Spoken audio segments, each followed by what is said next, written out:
Hi, I'm Keith Carroll, the relationship guy, bringing fresh clarity to the scriptures and to God's purpose for life on earth. Have you ever wondered why you can sense God's presence, but you don't recall a specific conversion experience? Many of us have. I was fortunate enough to be taught very early in life to be aware of God and to sense His voice. During my teens and into my early 20s, I traveled across this country with my parents, visiting large and small ministries.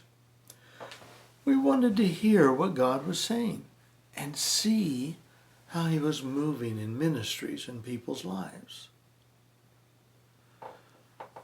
This was before, obviously, the internet became an easy way to visit. We would stay in a location for a few months or just a few weeks. Dad occasionally ministered and sometimes joined their ministry team.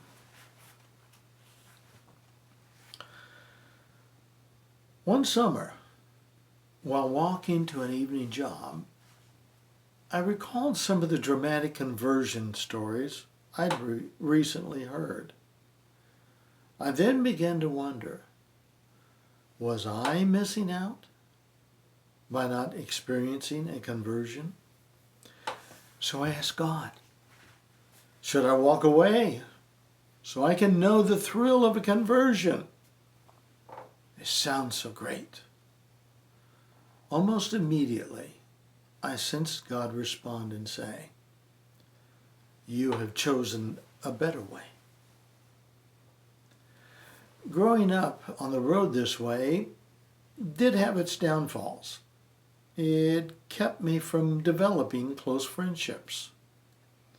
It did, however, teach me to keep an open mind. I learned to consider fresh insight and to be flexible and adjustable. There were times I felt my perceptions of God and of people needed to adjust. I discovered that while God does not change as developing and growing children, we must. We've all heard one of the two scriptures that say, the ways of God are beyond our understanding, leaving the impression that God is beyond our ability to understand. Why is it that we never hear quoted the 45 verses that say we can understand, walk in, and even teach the ways of God? Jesus made it clear. All who seek, knocks, and asks, receives. Beloved, we can understand. It is God's ways among us that help us go from wandering offspring of God to maturing children of God. From what we were to what we are intended to be. One day I sensed God say it was time to stop traveling. So what I was learning could drop a foot from my head to my heart, from understandings into experiences.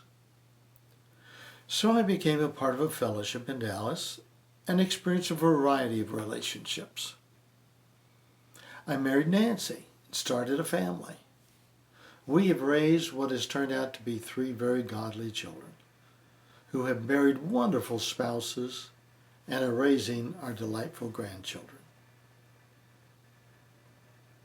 My interaction with God, however, has continued through the years, and my understanding of His ways just keeps getting clearer and clearer.